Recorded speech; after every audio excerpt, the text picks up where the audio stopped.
Okay, so we've got to talk today about some tweets that have surfaced from Congresswomen Ilhan Omar and Rashida Tlaib, where they appear to also be calling for the deportation of American citizens, something that Donald Trump has been heavily and correctly criticized for over the last 10 days. So let me set this back up for you from the beginning. Donald Trump tweeted back on July 14th, it's been 10 days now since this started, quote, "So interesting to see progressive Democrat congresswomen who originally came from countries whose governments are a complete and total catastrophe, the worst, most corrupt and inept anywhere in the world, if they even have a functioning government at all, now loudly and viciously telling the people of the United States, the greatest and most powerful nation on earth, how our government is to be run. Why don't they go back and help fix the totally broken and crime-infested places from which they came, then come back and show us how it is done? These places need your help badly. You can't leave fast enough. I'm sure that Nancy Pelosi would be very happy to quickly work out free travel arrangements." And this was followed by a chant at a Donald Trump rally in North Carolina about a week ago or so, where at the mere mention of Ilhan Omar by Donald Trump, the crowd started chanting, "Send her back, send her back."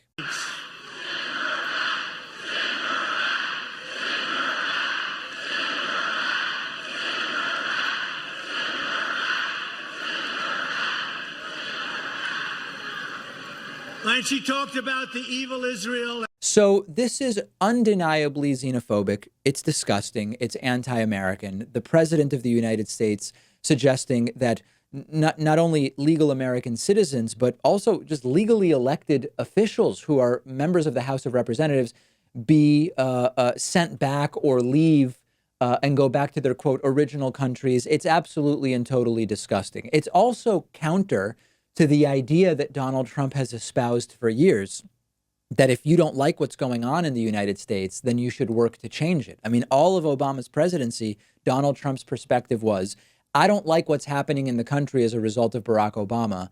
I want it to change. And eventually, I want it to change by running for president. If members of Congress want to change the country for the better as they see it, Trump says they should leave and go back to their, quote, original countries.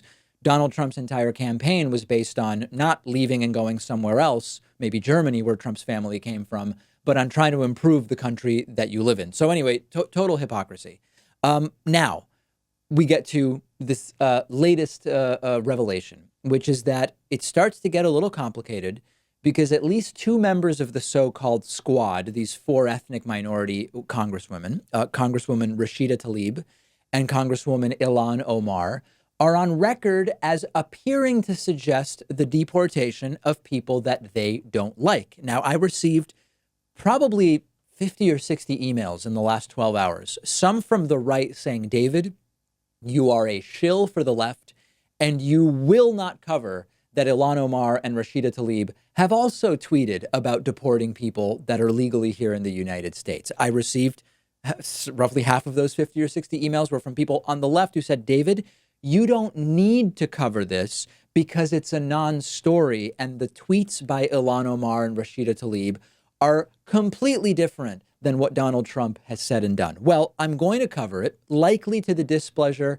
of everybody who listens or watches, because it does deserve coverage, but it is also true that these comments from the Congresswomen, the now Congresswomen, which is an important thing to mention, are not the same as what Donald Trump said. So let's look first at Ilhan Omar. Back in October of 2012, a Twitter user posted an article about a Maine mayor, a mayor in the state of Maine, saying that Somalis should leave their culture at the door in the United States.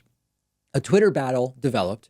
Ilhan Omar took the position that Somalis don't need to leave their culture at the door, that America is a melting pot. And then eventually Ilhan Omar tweeted, quote, "We are citizens and can't be deported. Why don't we deport you to wherever you came from?"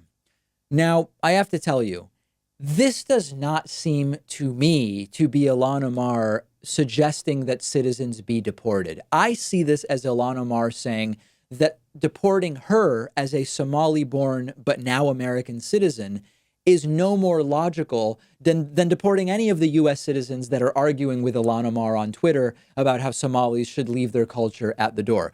I don't see this as the same as go back to your country, your original country or whatever. I see this more as it's absurd to be telling anyone, me or you, to go back to your country. Now, this is not a defense of Ilhan Omar reflexively, as many of you know and have criticized me for. I don't agree with many of Ilhan Omar's sort of approaches to politics and even some of her political positions. She's very much for the BDS movement, to boycott Israel. I'm against that movement. I've explained why. It's not the topic of today's program.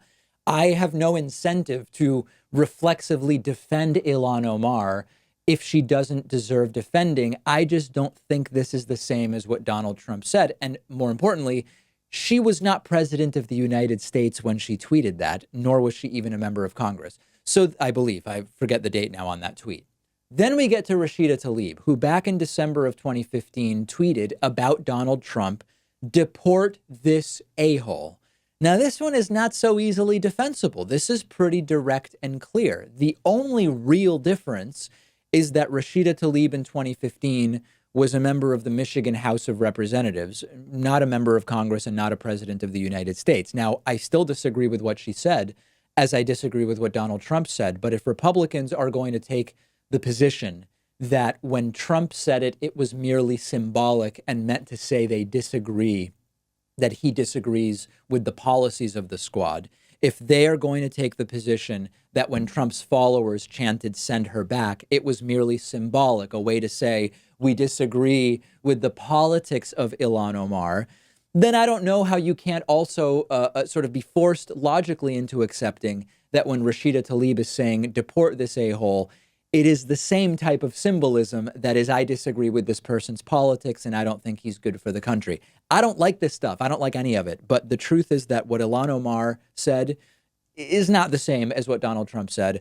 What Rashida Tlaib said is actually closer to what Donald Trump said. But again, if we are saying that these are symbolic political statements, we have to apply that to Rashida Tlaib's statement as well. Otherwise, we are hypocrites, which I know doesn't matter to the right anymore, but it matters to me. So I talked about it. I don't know how many people will agree with my perspective here, that these are comments worthy of commentary, but there is a distinction between them and what Donald Trump has been saying. I want to hear from you. Make sure if you're watching this clip on YouTube that you are subscribed to our channel. Hit the subscribe button. We are now beyond 702,000 subscribers. If you are listening on the radio or watching on TV or whatever, you can either find this clip on YouTube and comment on it or tweet me at @Pakman.